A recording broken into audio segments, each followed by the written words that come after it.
I have the pleasure to present to you Dr. Martin Luther King, Jr.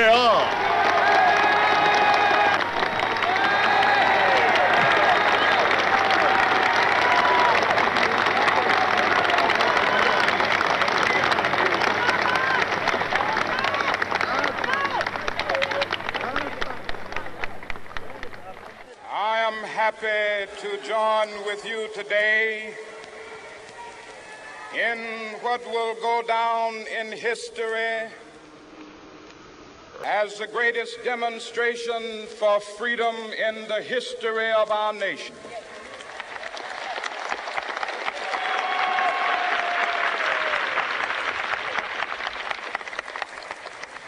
Five score years ago, a great American in whose symbolic shadow we stand today signed the Emancipation Proclamation.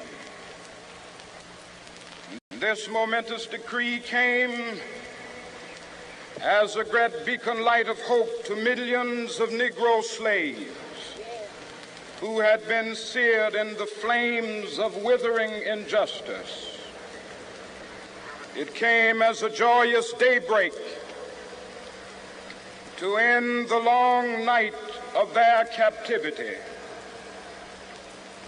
But 100 years later, the Negro still is not free. 100 years later, the life of the Negro is still sadly crippled by the manacles of segregation and the chains of discrimination. 100 years later, the Negro lives on a lonely island of poverty in the midst of a vast ocean of material prosperity. This nation will rise up and live out the true meaning of its creed. We hold these truths to be self-evident, that all men are created equal.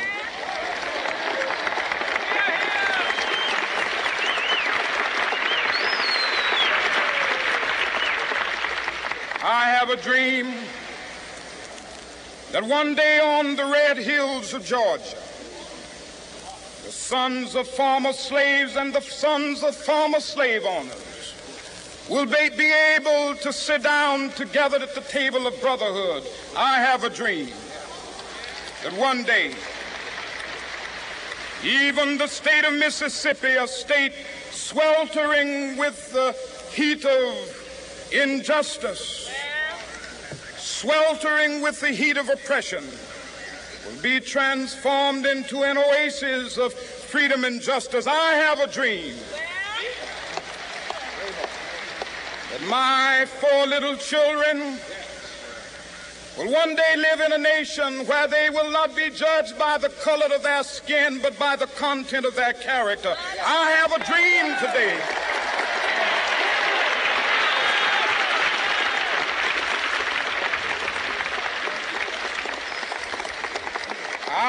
a dream that one day down in Alabama, with its vicious racists, with its governor having his lips dripping with the words of interposition and nullification, one day right there in Alabama, little black boys and black girls will be able to join hands with little white boys and white girls as sisters and brothers. I have a dream today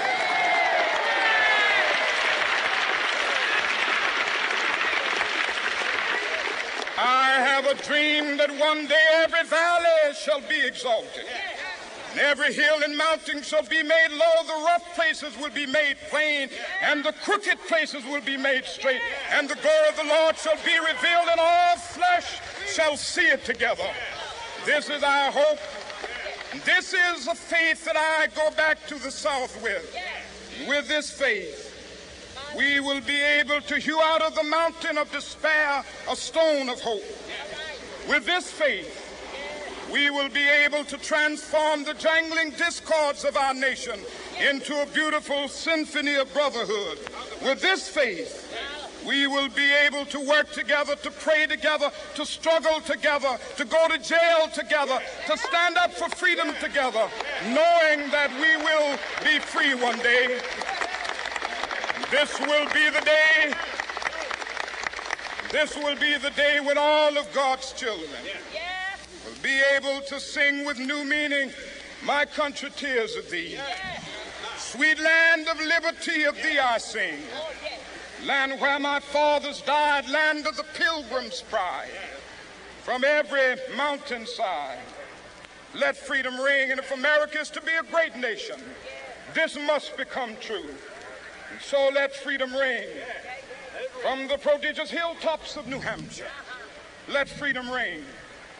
From the mighty mountains of New York, let freedom ring. From the heightening Alleghanies of Pennsylvania, let freedom ring. From the snow-capped Rockies of Colorado, let freedom ring. From the curvaceous slopes of California. Not only that, let freedom ring from Stone Mountain of Georgia. Let freedom ring from Lookout Mountain of Tennessee. Let freedom ring from every hill and molehill of Mississippi, from every mountainside.